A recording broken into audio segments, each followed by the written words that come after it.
Bonjour à tous, je fais cette vidéo comme promis pour revenir sur la méthode de la contraction de texte afin de préparer votre bac blanc et réviser efficacement la méthode. Donc pour cela déjà j'aurais besoin que vous ayez sous les yeux les documents que je vous ai distribués et si jamais vous ne les avez pas, ils sont disponibles dans le Padlet de la classe. Donc vous avez reçu le lien par École Directe. Donc sur le Padlet, j'ai fait une colonne spécialement pour la contraction de texte. Dans cette colonne, vous allez retrouver ce document que j'ai fait pour vous en premier. Et ensuite, un peu plus bas, vous allez retrouver la contraction que je vous ai distribuée. Donc la contraction qui concerne les propos sur l'éducation d'Alain. Donc ça, c'est un texte que vous avez eu en classe. Et vous avez eu également la correction de cette contraction.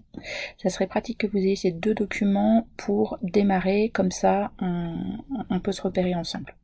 Donc pour rappel, votre document il va ressembler à ça.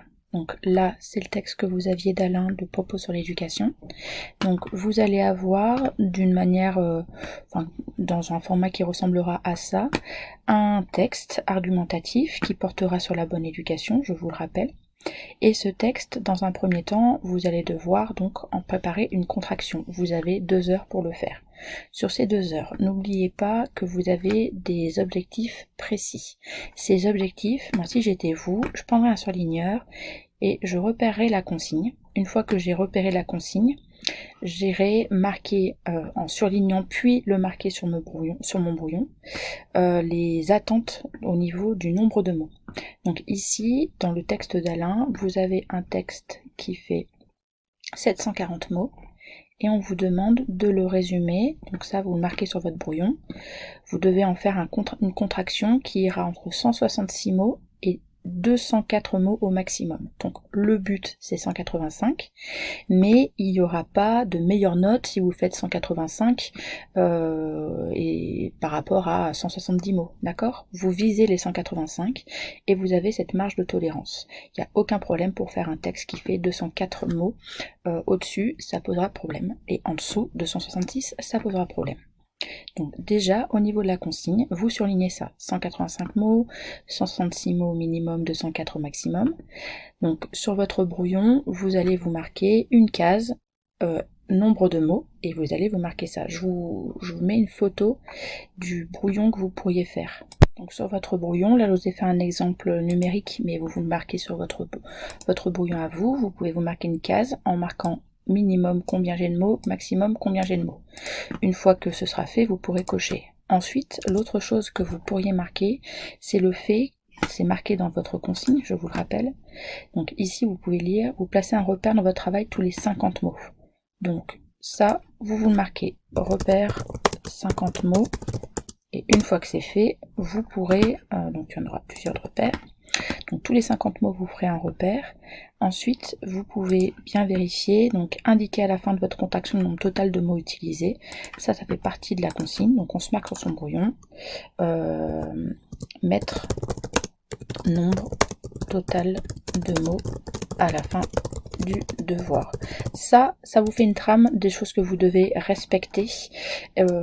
C'est pas mal de se le mettre sur une feuille de brouillon, ça peut être une petite feuille à part, mais dans tous les cas vous gardez cet objectif parce que c'est vraiment les choses qui vous coûteront des points et qui sont faciles à oublier. Donc voilà, sachant que pour le repère des 50 mots, je vous rappelle, attention à tout ce qui concerne les apostrophes et ce qui concerne les tirets. Donc apostrophe, par exemple, dans d'abord, le mot d'abord, c'est 2 mots.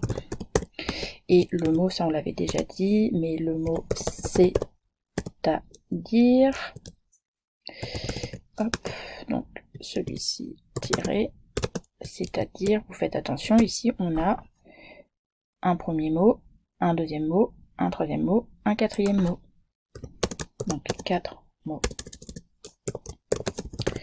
Ok, une fois qu'on a ça, vous pouvez démarrer la méthode de la contraction de texte.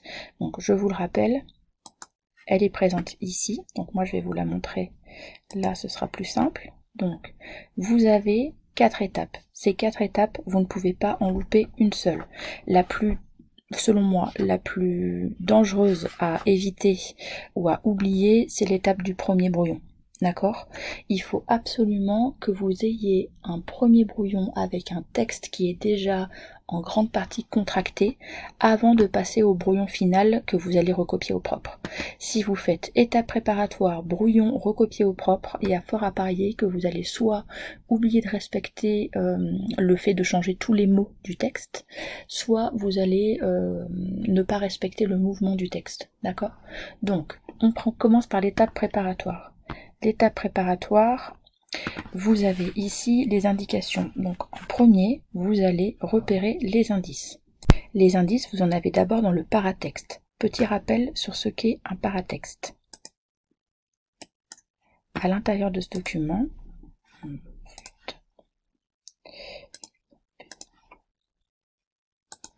à l'intérieur de ce document, le document que vous avez de base, tout ce qui fait partie du paratexte, ce sont les parties qui n'ont pas été rédigées par l'auteur lui-même.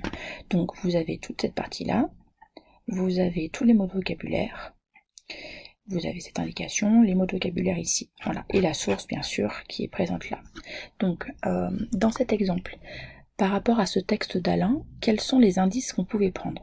Déjà, les indices qui étaient utiles pour nous, c'était de voir le titre de l'œuvre. Propos sur l'éducation, ça nous indique qu'on a un ouvrage d'argumentation où l'auteur, c'est-à-dire Alain, va donner son propos, son avis sur l'éducation.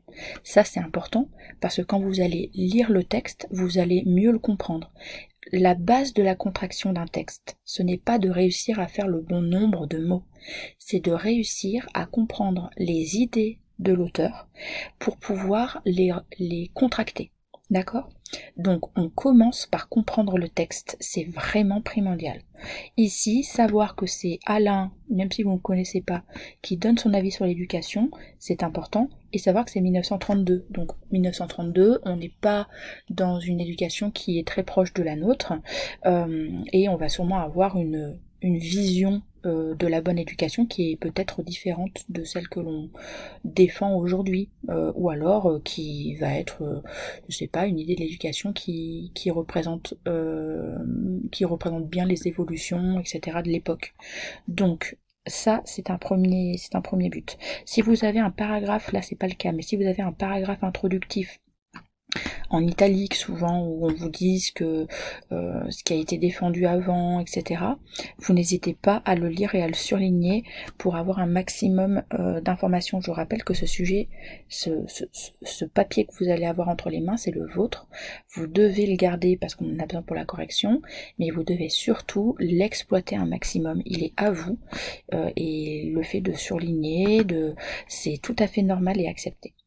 Donc ensuite, si on continue, on va avoir au niveau donc des indices. Une fois qu'on a les indices du paratexte, on va lire le texte. Une fois que vous avez lu le texte, si jamais vous vous dites ok, je suis pas sûre d'avoir tout compris, il y a des mots complexes, il y a des mots techniques, on ne panique pas, c'est normal. Vous avez un texte qui est récent, relativement récent, donc à partir des années 1900, mais on choisit des textes qui défendent une théorie, et dans ces textes on a des mots qui sont pas forcément très faciles, on a des expressions qui sont pas forcément très faciles. Vous avez 2 heures pour le comprendre et le contracter, donc on ne panique pas, on continue. Donc pour s'aider à bien comprendre le texte, on va prendre cette fois-ci les indices qu'il y a dedans, donc à l'intérieur du texte écrit par l'auteur. On commence par les indices sur la tonalité. On va se demander, après la première lecture de ce texte, est-ce qu'on est face à une tonalité, donc à un ton de l'auteur qui serait un ton sérieux, un ton engagé, révolté, qui accuse, soit on peut avoir un texte qui défend, soit on peut avoir un texte qui est avec de l'humour, qui est comique, c'est rare dans l'argumentation, mais parfois on peut avoir un peu d'ironie.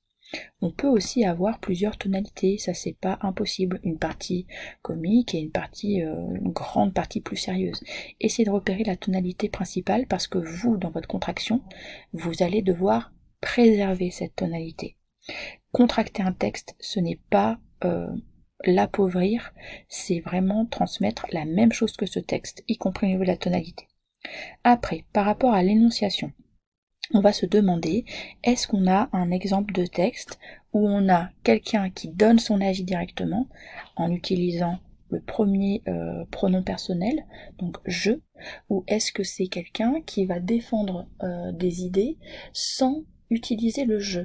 Donc ça c'est important. Si on regarde dans le texte d'Alain, ben là on a l'explication très très vite.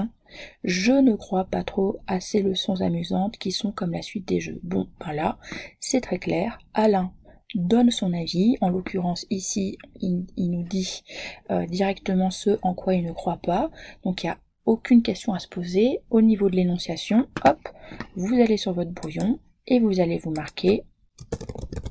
Vous n'êtes pas obligé de marquer énonciation, mais vous allez marquer, par exemple ici, est-ce que c'est un je qui parle ou est-ce que c'est un il ou est-ce que c'est impersonnel? On n'arrive pas à savoir qui parle. Et une fois que vous avez trouvé, vous allez le cocher. Voilà. Vous allez l'entourer, peu m'importe. Mais l'idée, c'est de savoir ce qu'on a face à nous, parce que vous allez devoir respecter. Si l'auteur dit je, ici quand vous avez le texte d'Alain, vous allez dire je, vous allez devenir Alain. Ok? Vous avez d'autres exemples, je voulais vous en montrer un, de texte où on n'a pas un je. Pourtant, il y a quelqu'un qui donne son avis. Donc ici, si on lit le texte, donc là, en termes de paratexte, vous avez l'auteur, donc Claudie Aigneret, vous avez le titre et la source de cet article, donc Demain la science dans Lettres à tous ceux qui aiment l'école.